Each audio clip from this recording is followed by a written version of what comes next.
여러분이 모자를 쓰는 이유는 무엇인가요? 2019년 겨울 구글 혁신 전도사로 유명한 프레데릭 페르트가 서울 워크숍에서 이런 말을 합니다.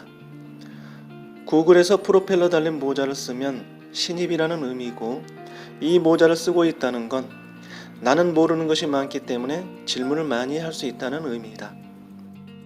신입사원은 당연히 많은 것들이 궁금하고, 또 최대한 빠른 시간 안에 조직에 대해, 일에 대해 알아내는 게 중요한데, 이제 갓 들어온 신입이 직장 선배들에게 질문한다는 게 말처럼 쉽진 않잖아요. 그래서 만들어진 문화인 것 같습니다. 그러니까 이 모자를 쓰는 이유는 부담 없이 질문하기 위해서인 거죠. 이 모자를 쓴 사람은 질문할 권리를 가진 사람이고, 이 모자를 쓴 사람이 질문을 하면 직원들은 기꺼이 대답을 해줘야 할 의무가 있는 거나 마찬가지죠.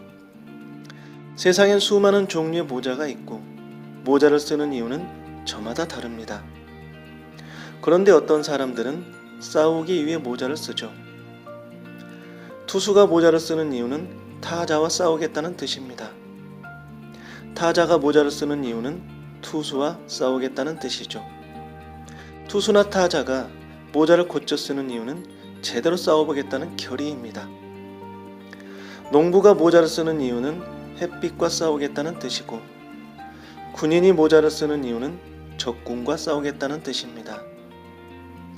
경찰이 모자를 쓰는 이유는 불법과 불의와 싸우겠다는 뜻이고, 영화 감독이 모자를 쓰는 이유는 재미없음과 싸우겠다는 뜻입니다.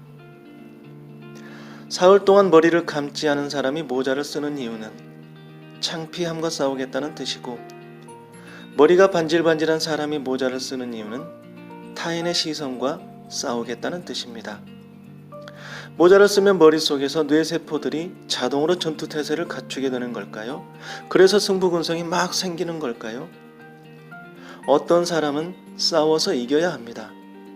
하는 일이 싸움이고, 그 싸움은 정당하니까요. 하지만 대다수는 싸우지 않기 위해 노력해야 하는 사람들이죠. 모자를 썼다, 싸웠다, 이겼다, 그리고 기뻤다. 세상엔 이런 직업을 가진 사람도 있지만 싸웠다, 후회했다.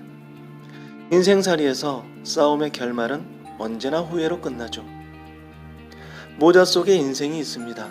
정확히는 모자 속 머릿속에 인생이 있죠. 모자를 쓰면 투지가 생기고 열정이 생기고 용기가 생기고 얼굴이 두꺼워지기도 합니다. 하지만 우리는 때때로 투지와 열정을 내려놓아야 할 때가 있습니다. 얼굴이 두꺼우면 안 되는 상황도 있죠. 모자는 때로 상대를 공격하는 창이 되고, 때로는 공격을 막아주는 방패가 됩니다.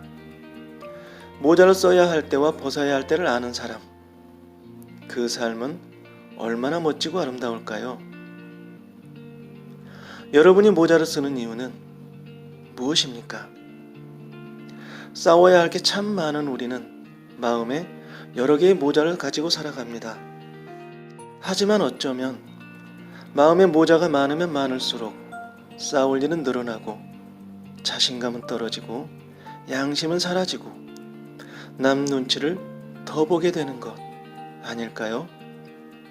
여러분은 모자를 몇 개나 갖고 있습니까?